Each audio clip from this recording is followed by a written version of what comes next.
零成本解决特斯拉的异响。之前有车友跟我投稿尾灯有异响啊，我长这么大还没有听过尾灯有异响，我们来听一下。啊，好像是有点不一样，这个声音应该轻一点。这个明显有很多种声音，感觉就是我敲一下能发出好几声声音。啊，那要把这个拆下来了。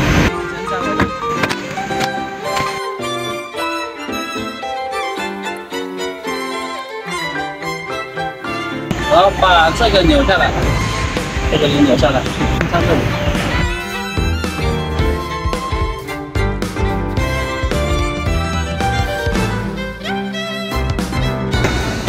这里有一块插头啊，拔下来啊，还有这里，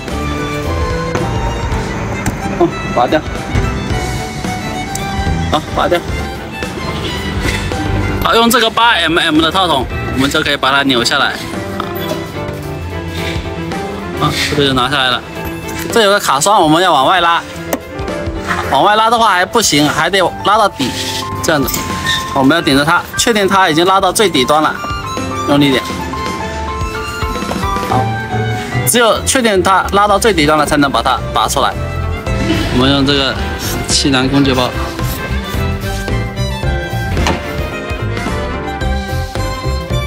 看一下这个里面。 我试试看能不能直接拿出来。好，哦好，可以直接拿出来了。好，我们看这个就是尾灯的底部，这两个相当于是比较牢固的这个螺丝，也是没关系的，也是在这里看，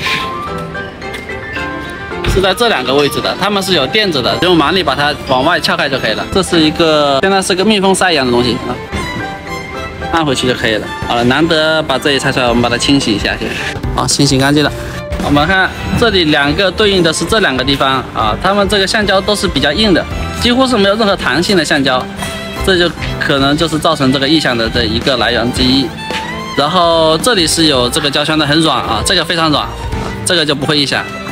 好，那看这里是没有的，然后这里是没有橡胶垫的，这样这里是直接硬的东西，跟这里这两个是直接硬碰硬的，所以这里可能也是有异响的。好，接下来我们用海绵条来加工一下。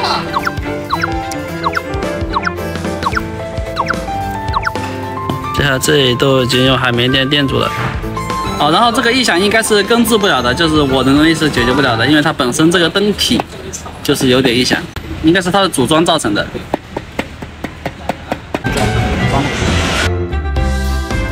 我们再把下面的螺丝加固好，这个拧紧了，然后我们再把这个放回去，加固好。 就这样拍上去，感觉声音区别不大，最多就少了10%。主要还是它这个灯体本身自身就是能发出这个声音的异响。那我们试试看能不能从旁边塞一点这个隔音棉进去。我现在这个隔音棉已经塞得很厚很紧实了，但是这个声音并没有多大的改善。好，那说明这个实在是没办法。我们在里面那个地方贴海绵条的话，我感觉只能减少10%的声音，主要90%的声音都是来自这个灯体里面这个组装的工艺的这个问题。这个就估计就只能请评论区的大神能告诉我还有没有什么其他的方法了。